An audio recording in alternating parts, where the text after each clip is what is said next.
Hello, dear friends. What a blessing to be with you today. Here we are for another study of the Spiritist magazine. I am broadcasting to you from the Spirit Society of Richmond in Richmond, Virginia. Welcome. It's always an honor to spend Tuesday evenings with you. Every week, we discuss one article from one of the issues of the Spiritist magazine. And if you're new here, welcome. I encourage you to visit spiritistmagazine.org. There you can find all of the links to the app, to purchase the physical copy of the book, to download the PDF copy of the issue you want to study.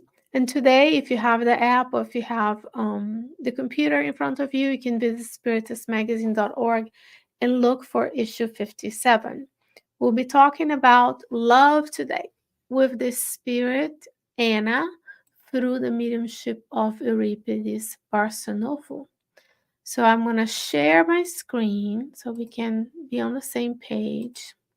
And we do it this way so that you can know it's very easy for us to use the content. There's nothing fancy, there's no preparation. You can use the Spiritist magazine either as a PDF version or as the physical copy of the magazine.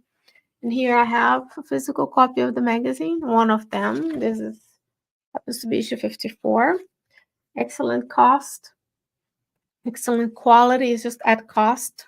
All of our endeavor is free of charge, but there are costs associated with printing the physical copy of the magazine, and the partner Mag Cloud is the one who handles that print if you'd like to have a copy. But these days we're moving to the era of everything made digital, so you can download the PDF versions and read it on your favorite reader, something like Kindle, for example, Apple Books if you have an Apple device.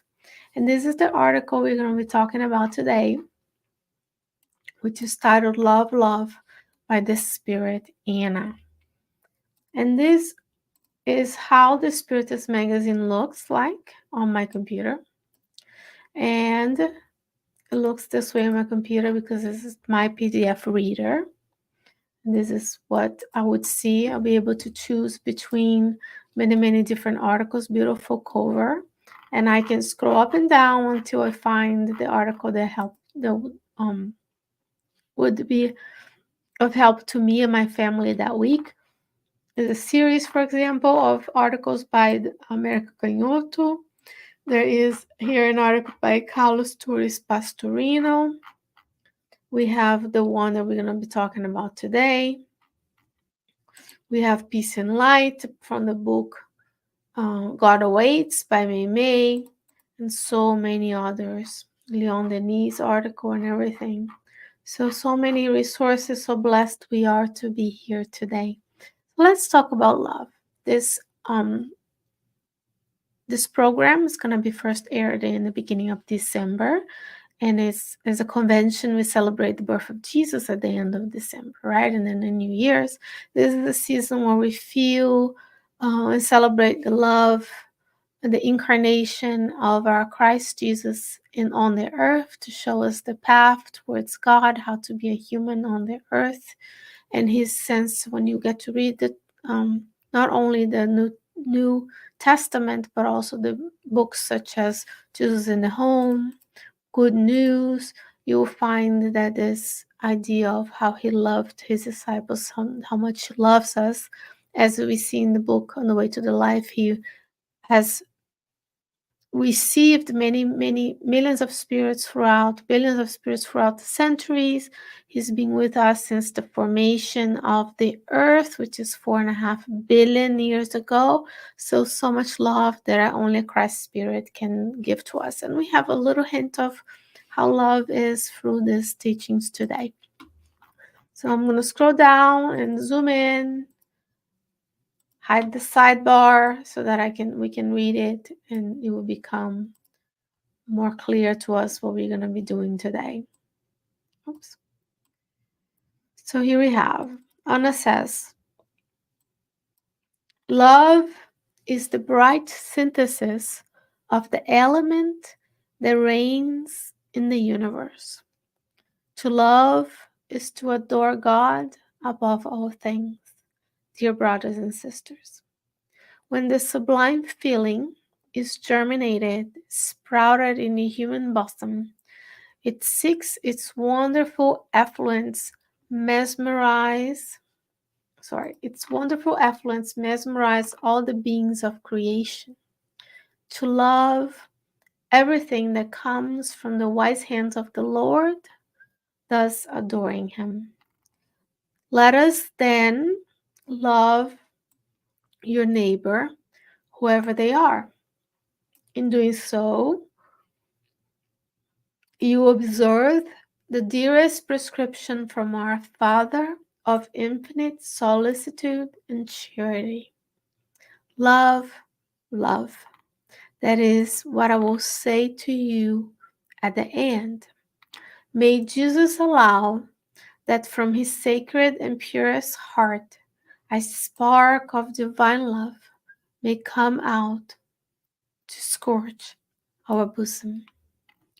So this message is very short. It's from the book Euripedes, O Médium de Jesus, by Editora Esperança e Caridade.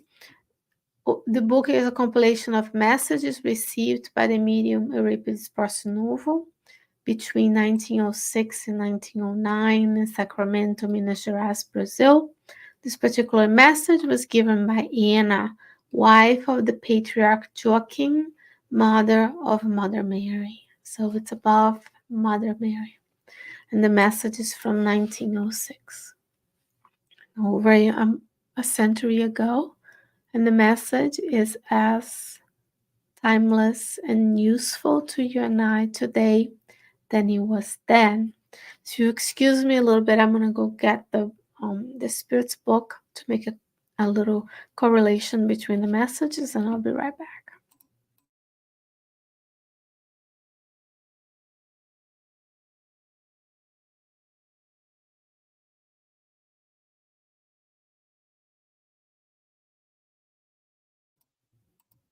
So here we are, talking about love. And guess what else we know about love? The Spirit's book, this is what this is the one that I'm using. There are 4 parts to the Spirit's book. The third part of the Spirit's book are the divine laws. And the divine laws are didactically presented to us by Kardec in 10. Excuse me, because the natural law is 1 chapter. So the law of justice, love, and charity would be chapter 11. But there are 10 laws, right? So in this, the law is of justice, love, and charity.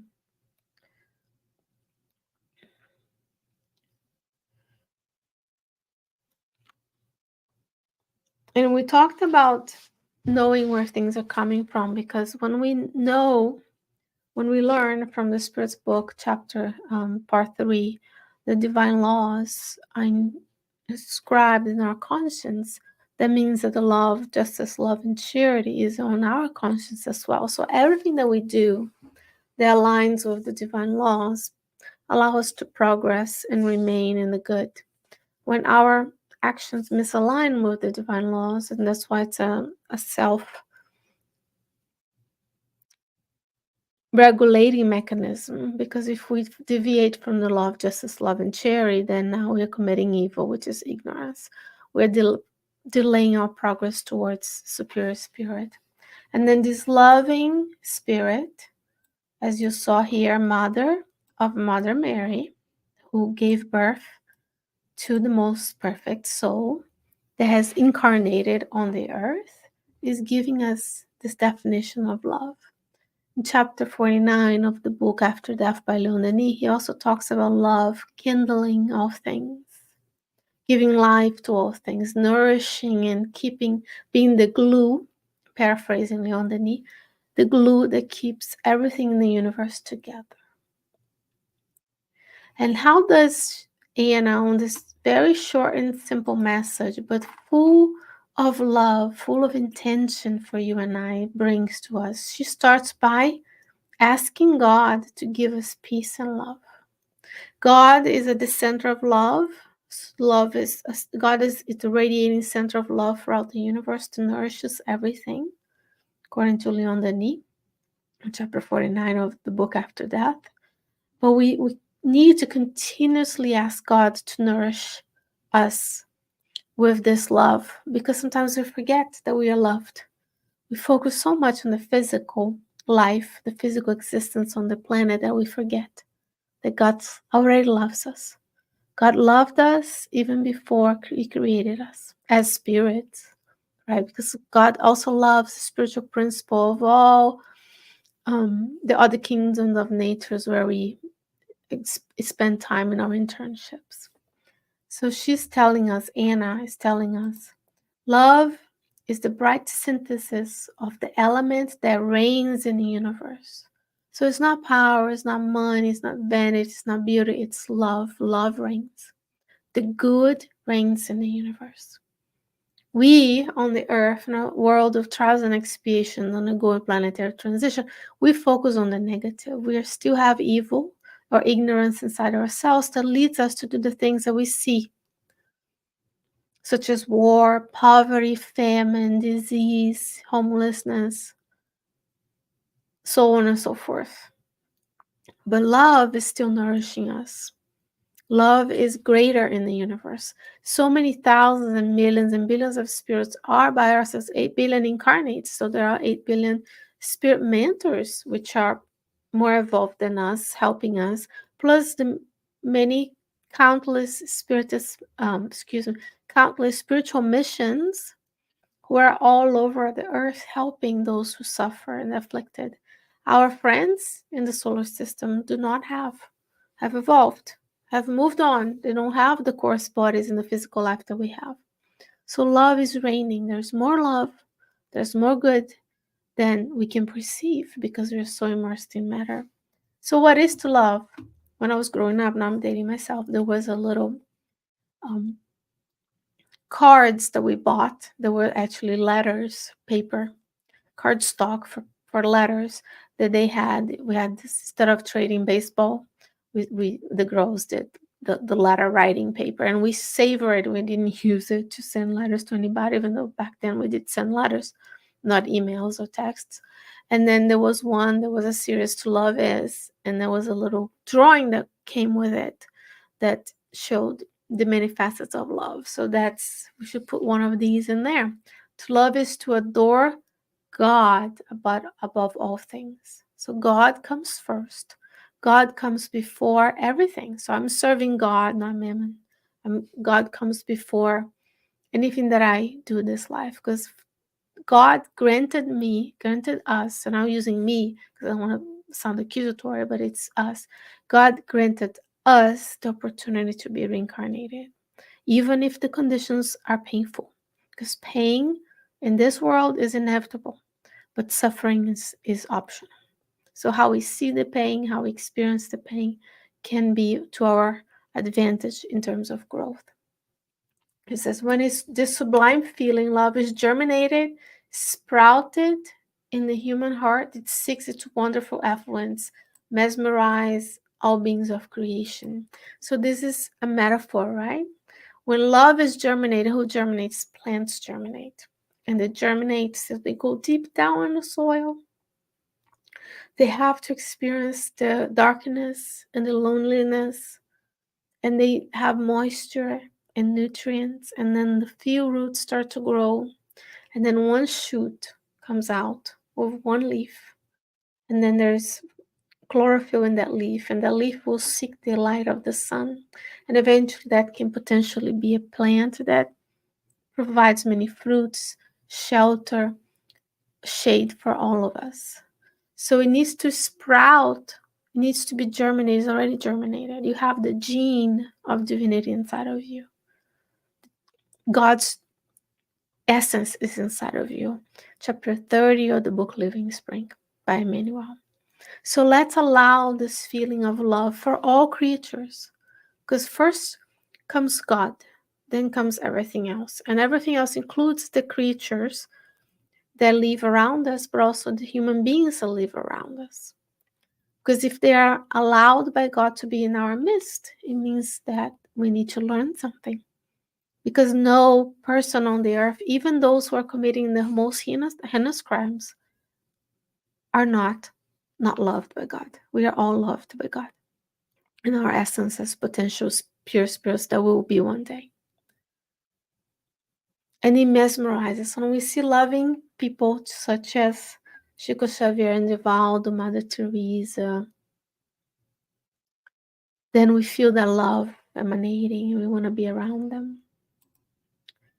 To love everything that comes from the wise hands of the Lord, thus adoring Him. So when we love our fellow beings, our fellow creatures, the plants, the animals, the earth, we are adoring God because that's God's creation. When we send love to those who suffer in all kinds of circumstances in life, we are saying, God, thank you for bringing this spirits to reincarnate in my midst, for all of humanity who is on the earth in both realms. You created all of us, so we adore you for that. Because she says, let us then love your neighbor, whoever they are. Doesn't matter if they look like us, they speak like us, if they vote the same way as is, if their house is different or the same as us, if they drive or whatever. Because those are things of this life. Those are things of humans, not of superior spirits. Our mentors love us. Either if you have drive a red car or a white car, for them it doesn't matter. We're blessed to have a car and not have to use a camel or walk miles and miles and miles as Paul did, that grants us the opportunity to be Christians today, right? So we adore God and its creation that includes our neighbors. And that's, if we do that, then we will observe the dearest prescription of our Father of solicitude and charity. So that's what God wants of us, love, because that's what sustains the universe. And then she asks, she started with an ask. She described what love is to us. She told us to love our neighbor. And then now she makes another request. May Jesus allow that from his sacred and purest heart. Let's stop. Have you ever felt, depending on which tradition you come from, like I come from the Catholic tradition, for example, we value a lot suffering and pain, and then we see Jesus as the guy on the cross. But before he was the crucified and murdered by the powers to be, he was the person who was there with apostles each and every day. And his sacred and purest heart, because it's connected to God, is emanating this love. So let's pray that from his sacred and purest heart, this spark of divine love, like a flame. Remember when spirits tell us that we are flames? The spirit's like a spark of divine love may come out to scorch our bosom. So it sparks from us and gets rid of all of our evils, our lowest natures. Of course, this is not spark of love God could come and remove all the evil from all of us, but where is the merit, right? So we want his Jesus sacred and purest hearts to have this spark of divine to reach us, so that each and every day we feel nourished, we feel comforted, we feel supported, so that we can keep going. We keep going, then soon, one day, hopefully sooner rather than later, we will be in an internship as a superior spirit, which is way ahead of us. But we will be there. We can choose the speed. We can go faster or slower. We can go through love or through pain, as they say. So let's hope that this spark of divine love can come from the Master to our hearts today and always. And of course, dear friends, I thank you for being here today, for taking the time to watch these videos, to share, to care, to follow, to like, to subscribe, whatever the method of consuming these teachings are, because we wanted to reach more people. We want Spiritism to be the seed that germinates, so people understand that we understand we are not the physical body, that we are immortal souls, that we're going to come back many times, that we give in chances, the reincarnation, the justice of it all, because there's so many suffering hearts out there that could benefit from knowing this. And we thank dear Anna, mother of Mother Mary, who was able to receive a Christ spirit like the Christ spirit like Jesus in her womb, so he could reincarnate in our midst to teach us what it is to be a true human. So between now and then, we thank her, Anna, Mother Mary, Jesus, and of course, we thank Euripedes Barsanulfo from being the medium who brought us this message. We thank all of the translators, those who revised the magazine, the editor-in-chief, the mentors of the Spiritist magazine that we know are here caring for us each and every day. We thank our mentors and guides for granting us this sacred opportunity of being together every week. So, God willing, I'll be back with you next week with another instance of the Spiritist Magazine program. Until then, stay well, stay safe, and don't forget to love one another. Bye bye.